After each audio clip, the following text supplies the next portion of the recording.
Assalamualaikum warahmatullahi wabarakatuh. Bismillah, alhamdulillah, wassalatu wassalamu ala rasulillah wa ala alihi washabihi amma ba'du.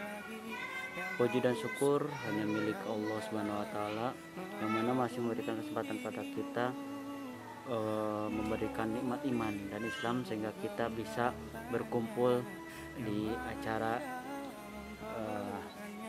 muhadharah ini atau di acara pembahasan agama. Salawat dan salam semoga dicurahkan kepada junjungan alam yakni Nabi Muhammad sallallahu alaihi wasallam.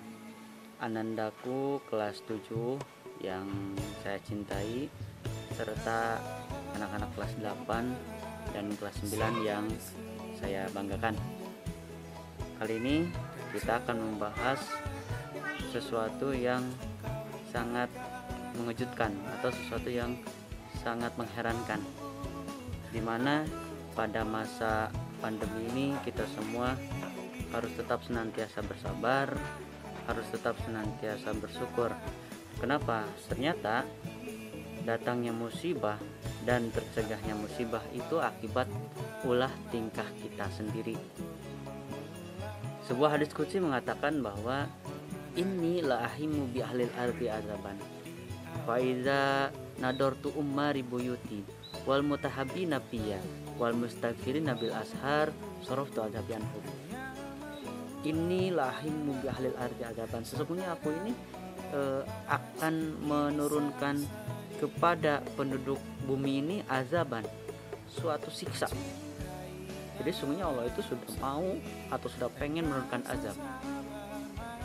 Nah, mungkin salah satunya adalah COVID-19 ini merupakan mungkin merupakan salah satu azab yang akan Allah turunkan, dan mungkin sudah Allah turunkan beberapa azabnya atau kerusakannya.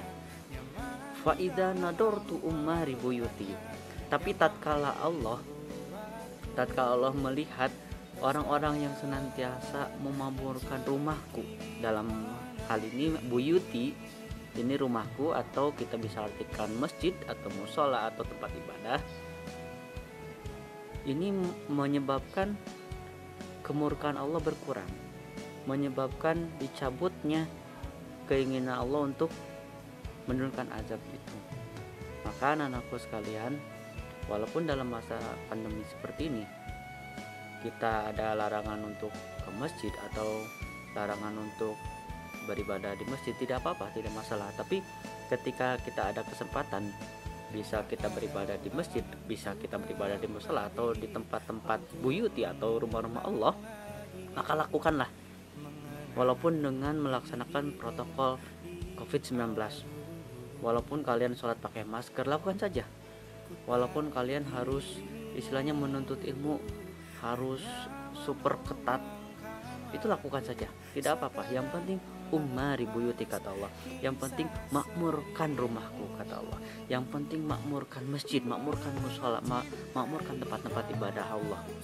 Itu yang pertama. Yang kedua,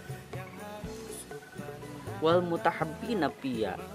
Ketika Allah melihat wal mutahabbina fiyya, ini berarti orang yang saling mengasihi, orang yang saling menyayangi, yang yang kecil menghormati yang besar menyayangi yang kecil, saling menyayangi, yang kuat melindungi yang lemah tidak menjadi pengkhianat. Nah, ini saling menyayangi ini bisa menurunkan murka Allah, maka akan timbul kasih sayang di dunia ini.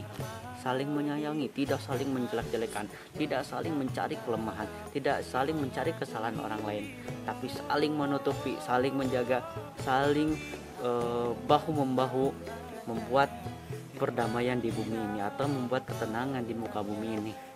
Itu anakku bahwa wal mutahabbina fiyya, saling menyayangi, saling mengasihi. Tidak boleh ada ribut-ribut, tidak boleh ada saling membuli, tidak boleh ada ngata-ngatain yang membuat percikan-percikan amarah, apalagi sampai ngajak tawuran atau ngajak adu kekuatan. Itu berarti kalian mengundang murka Allah seperti itu. Karena orang yang membuat kerusakan di muka bumi ini itu mengundang murka Allah, murkanya Allah. wal mustaghfirin nabil ashar sorobtu adzabi anhum, kata Allah. Yang ketiga adalah yang beristighfar di waktu sahur atau yang beristighfar di waktu-waktu malam menjelang subuh, dan juga beristighfar di waktu-waktu sore. Ini orang-orang yang sering beristighfar membuat menurunkan murkanya Allah. Jadi anak-anakku sekalian, dalam masa pandemi ini tetap senantiasa kita bersabar dan bersyukur, tetap memamurkan masjid, tetap saling menyayangi, tidak ada curiga bahwa si anu kena covid sehingga dijauhi, atau si anu rumahnya keluarganya terkena covid sehingga kita jauh, itu tidak boleh ya. Dan juga senantiasa kita jangan lupa beristighfar pada Allah. Kapanpun dimanapun kita harus beristighfar. Beristighfar bukan berarti mengucap astagfirullah saja. Astagfirullahaladzim adalah ucapan istighfar, itu betul, itu juga harus kalian lakukan. Tapi senantiasa hati kita, pikiran kita terfokus kepada bagaimana kita memperbaiki diri, terfokus bagaimana kita ingin diampuni kesalahan-kesalahan yang kita perbuat. Ingat, banyak sekali kesalahan yang kita buat, tapi Allah Maha Pengampun, Allah lautan ampunan. Sehingga ketika kita banyak melakukan salah, jangan lupa beristighfar ya, ingat, dan jangan dilakukan lagi. Ketika kita melakukan salah, jangan dilakukan lagi. Senantiasa beristighfar, karena banyak sekali dosa-dosa atau kesalahan-kesalahan kita yang tidak sengaja kita perbuat.